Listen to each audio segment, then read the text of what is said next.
नमस्कार दोस्तों, मैं हूं आपके साथ हर्ष भारद्वाज।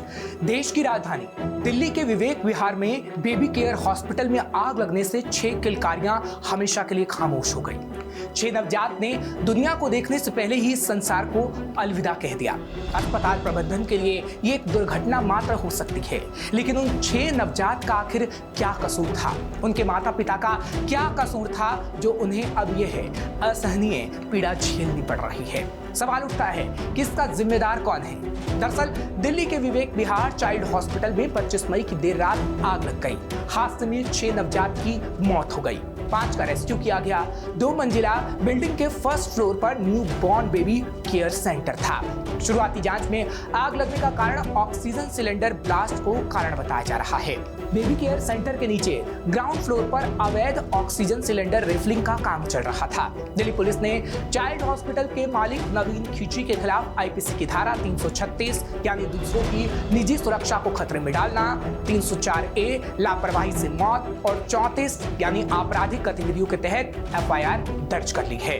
वे पश्चिम बिहार का रहने वाला है, उसे गिरफ्तार कर लिया गया है और घटना के बाद से कहा जा रहा है कि वो फरार चल रहा था।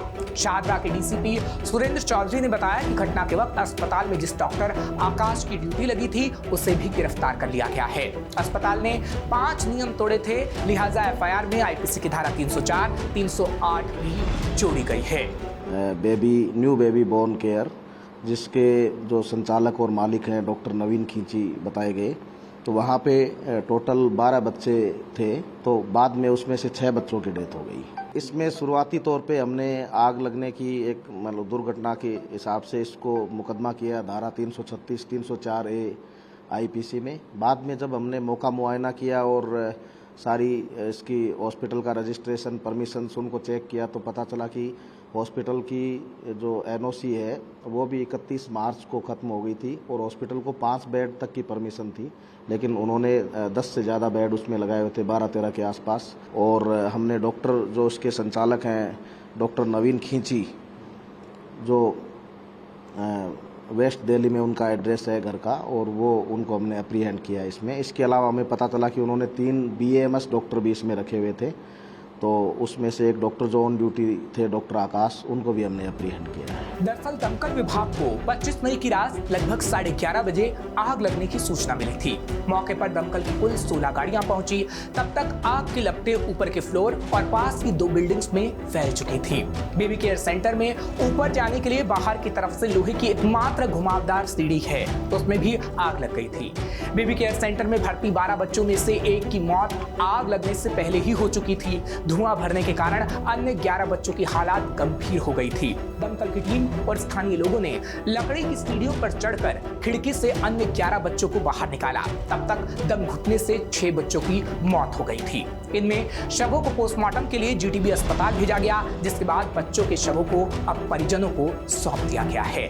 दिल्ली फायर सर्विस के चीफ अतुल गर्ग के मुताबिक बेबी केयर सेंटर के पास किसी एम्बुलेंस में ऑक्सीजन गैस की रिफिलिंग की जा रही थी। उसी दौरान धमाके की तेज आवाज सुनाई दी। इसके बाद पूरे बिल्डिंग में आग की लपटें फैल गईं। आग इसलिए बढ़ गई कि वहाँ पे ये बताया गया कि वहाँ पे कुछ ऑक्सीजन के शायद सिलेंडर थे और सिलेंडर थे, उनमें ब्लास्ट हो गया। इसी वजह से आग केयर सेंटर में ना रह के, बेबी केयर सेंटर में ना रह के बगल वाले घर पे भी चली गई थी और इसीलिए फायर का इतना फास्ट स्प्रेड हुआ।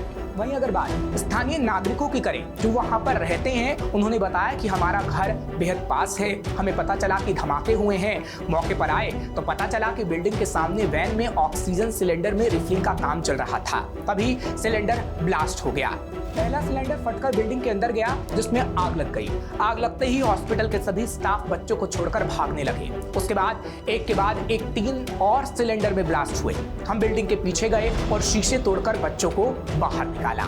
मैं बैठा था ए ब्लॉक मार्केट के पास में, मेरी शॉप है, मैं वहाँ पे बैठा हुआ था, यूट्यूब देख रहा था, तो एकदम आवाज़ आई, धमाका हुआ बहुत तगड़ा, जैसे कोई बम फट जाता है। तो मैंने पहली बार तो इग्नोर कर गया, मैंने कहा कोई बिजली का शॉर्ट सर्किट हुआ होगा।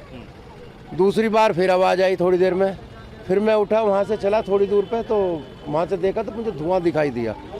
फिर मैं आगे चला, मैंने बच्चे से कहा, मैंने कहा देखना जरा, 1 मिनट आया, पता नहीं क्या हो गया।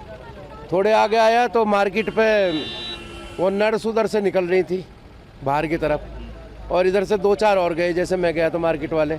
हमने कहा नर्सों से क्या हुआ? बोली आग लग गई। अरे मैंने कहा कोई अंदर वो तो नहीं है?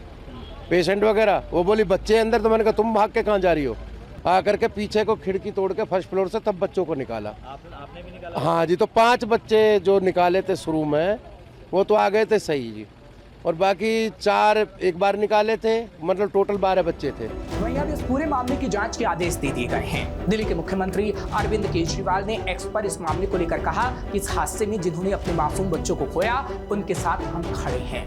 घटना के कारणों की जांच की जा रही है। जो भी लापरवाही का जिम्मेदार होगा उसे बख्शा नहीं जाएगा। साथ ही सौरभ भारद्वाज ने कहा कि हम दोषियों के खिलाफ ऐसी कार्रवाई करेंगे कि भविष्य में ऐसी कोई भी लापरवाही न हो सके। बहुत अनफॉर्चुनेट है कि करीब 6 बच्चों की दम घुटने की वजह से इसमें मृत्यु हो गई। हमारी तरफ से बहुत साफ है कि इसकी जांच करेंगे, जल्द जांच करेंगे, और जो भी दोषी हैं जिन्होंने इसके अंदर लापरवाही की है या मिलीभगत की है उनको सख्त से सख्त कार्रवाई की जाएगी। फिलहाल अब इस मामले को लेकर अभी कई सवाल उठ रहे हैं। सवाल यह है कि जब हॉस्पिटल में आग लगी थी तो उस वक्त वहां कौन कौन मौजूद था? अग्निकांड के वक्त बेबी केयर अस्पताल में सिक्योरिटी गार्ड कहां थे, या फिर कोई और वहां पर था या फिर नहीं था? अस्पताल प्रबंधन का कोई जिम्मेदार शख्स हॉस्पिटल में क्यों नहीं था? सवाल यह भी कि बेबी केयर अस्पताल में फायर सेफ्टी के लिए क्या क्या व्यवस्थाएं थी? क्या निर्धारित मापदंडों के तहत गर्मी का मौसम आने से पहले अस्पतालों में सुरक्षा मानकों की जांच पड़ताल की गई थी या फिर नहीं? ये ऐसे सवाल हैं जिसका जवाब सिस्टम में बैठे लोगों को देना ही होगा। श्रेष्ठ उत्तराखंड पर खबरों से जुड़े रहने के लिए चैनल को सब्सक्राइब और लाइक करें, बेल आइकन दबाएं और देखते रहें श्रेष्ठ उत्तराखंड।